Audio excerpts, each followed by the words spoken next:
आइए नाज़रीन, नज़र डालते हैं आज की अहम खबर पर। हर हर मोदी, घर घर मोदी। अच्छे दिन आएंगे, वाकई हकीकत में अच्छे दिन आ गए हैं, लेकिन सिर्फ अंबानी परिवार के लिए। क्योंकि अंबानी परिवार के लिए खुशखबरी है, क्योंकि जो पैंडेमिक दौर था हमारे देश का, उस दौर में हमारे अंबानी ग्रुप की इनकम 35 प्लस हो गई है, यानी कि प्लस 35% हो गई है। यानी हमारा देश डूब रहा था, वहीं पर अंबानी परिवार ऊपर उठ रहा था। खैर, बड़ी खुशी की बात है, कोई एक परिवार तो आगे बढ़ रहा था, क्योंकि सारा देश गम से झुलस रहा था। वहीं पर मैं आपको याद दिला दूं कि जब से हमारा देश आज़ाद हुआ, तब से लेकर आज तक ऐसी हमारे देश की हालत नहीं हुई थी, क्योंकि हमारे देश की जीडीपी जो है -24.4 हो गई है। आज तक इतिहास में ऐसा नहीं हुआ था, जो कि पहली बार मोदी सरकार की हुकूमत में इस तरह का कारनामा हुआ है। वहीं पर लाल किले को भी गिरवी रख दिया गया, वहीं पर कई रेलवे स्टेशन को भी गिरवी रख दिया गया। बहरहाल कई ऐसे कारनामे हो रहे हैं हमारे देश में। खैर, पता नहीं भक्तों के आंख कब खुलेंगे, कब हमारे देश को बचाएंगे। खैर, ये तो हो गई थी हमारे मोदी जी की बात। अब आइए आपको ले चलते हैं हमारे तेलंगाना की ओर। तेलंगाना में हमारे कांग्रेस के एक एमएलए जो है जग्गा रेड्डी ने केसीआर साहब से ये मुतालिबा किया कि आखिरकार 12% रिजर्वेशन कब देंगे मुस्लिम्स को। तो आइए इसी के ताल्लुक से जग्गा रेड्डी क्या कहते हैं हम आपको दिखाते हैं। 2014 में 2018 में कांग्रेस पार्टी भी इलेक्शन में थी और टीआरएस भी ठहरे है। बात यह है कि हमारा मैनिफेस्टो भी था, वो लोगों का भी मैनिफेस्टो था। 2 बार हमारा मैनिफेस्टो दिए थे, मगर हमारा हुकूमत नहीं आया कांग्रेस का। वैसे ही 2 बार हुकूमत टीआरएस के चाहिए। हम ये सवाल पूछ रहा, आज का 10 दिन से मैं सीएम साहब का अपॉइंटमेंट पूछ रहा था, मीडिया के सामने पूछा हमने। 2 तारीख को अपॉइंटमेंट जो सीएम जी हमारे कॉन्स्टिट्यूंसी का या स्टेट का कॉन्स्टिट्यूंसी का जो आप मैनिफेस्टो करें, थोड़ा हम भी थोड़ा प्रॉमिसेस करें, इसीलिए एक अपॉइंटमेंट होना बोल के सीएम साहब को एक दरख्वास्त किए थे। आज भी मैं ऑफिशियली भी अपॉइंटमेंट पूछा 2 तारीख के दिन।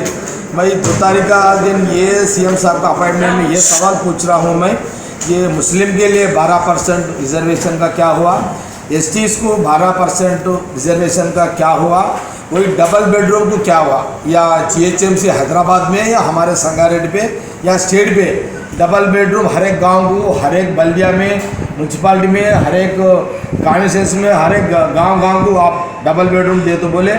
आज वो भी नहीं हुआ। वो क्या हुआ, वही कि दलितों को, एससीओस को हर एक गांव में 3 एकड़ जमीन दे तो बोल के बोले थे, वो क्या हुआ। वैसे ये अनएम्प्लॉयमेंट, जो बच्चे पढ़े हैं वो लोगों को जॉब्स नहीं है। हम बोले 3000 देंगे, सीएम साहब बोले केसीआर साहब हम 3016 देंगे, ठीक है, वोटा उधर ही करें। वो क्या हुआ, बच्चों का जो निरुद्योग वृत्ति क्या हुआ, इसीलिए भी एक सवाल है केसीआर साहब से।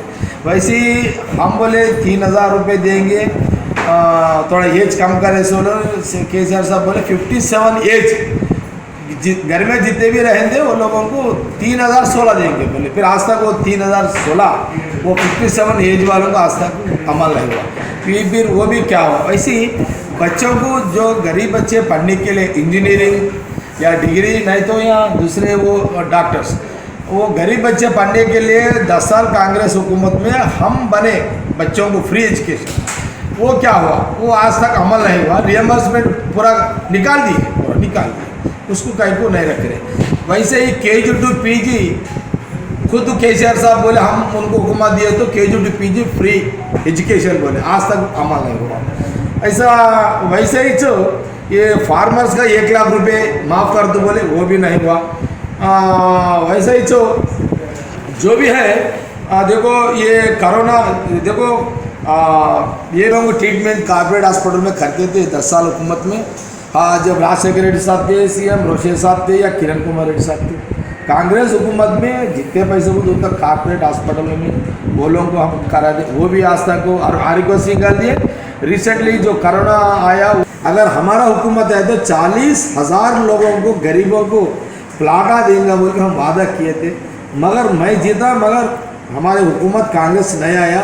वो मैं डायरेक्ट अमल नहीं कर सक रूँ, वो केसीआर साहब को पूछ लूँ मैं, सब उसके लिए कुछ करो बोल के। वैसा ही हमारे कॉन्स्टिट्यूंसी डेवलपमेंट के लिए 4 मंडल 2 म्यूनसिपालिटी है, उसी के लिए एक 2000 करोड़ डेवलपमेंट के लिए मैं पूछ रहा हूँ। मेरा गवर्नमेंट है तो जो लाता था, आपका गवर्नमेंट है, मैं आपको पूछ रहा हूँ। ये हम आज जो सीएम साहब को 2 तारीख अपॉइंटमेंट अगर दिए तो ये तो ऑलरेडी मैं सीएम साहब को भिजा दिया, वही लेटर में आपको कॉपी भी दिया। मैं यही दरख्वास्त पे अगर 2 तारीख सीएम साहब हमको अपॉइंटमेंट देना बोल के हम चाह रहे हैं, अब कोशिश कर रहे हैं, अगर मिले तो मैं मेरा बेटी जाएंगे। मेरा बेटी मेरे इलेक्शन में पब्लिक को कन्विंस करने के लिए घर घर फिरे हैं, उनका भी जिम्मेदारी है, उनका भी वह जिम्मेदार है। इसलिए हम दोनों आज प्रगति भवन चाह रहे हैं सीएम साहब अपॉइंटमेंट के लिए। इसलिए गांधी भवन में हम प्रेस मीट दोनों भी बैठ के ये सीएम साहब का दरख्वास्त पूछ रहे हैं। अगर मिलेंगे अपॉइंटमेंट दे तो जंग लड़ेंगे पब्लिक के लिए। ये हमारा मीडिया के सामने मेरा ख्वाहिश है। Thank you. Germanton hospital orthopaedic से मुताल्लिक हर मरीज यहाँ शिफायाब, इनाम याफ्ता। Doctor Mir Jawad Jar Khan, senior orthopaedic surgeon, advance operation theatre, ICU, digital x-ray, laboratory, physiotherapy, pharmacy, sharing और प्राइवेट रूम्स, लेडी डॉक्टर्स और डॉक्टर अर्जुमन सुल्ताना गैनाकोलॉजिस्ट की खिदमात हासिल। वाजिबी फीस और मुकम्मल सहूलियात से हजारों मुतमईन। एम्बुलेंस से आरास्ता Germanton orthopaedic hospital, pillar number 150, Attapur, Hyderabad.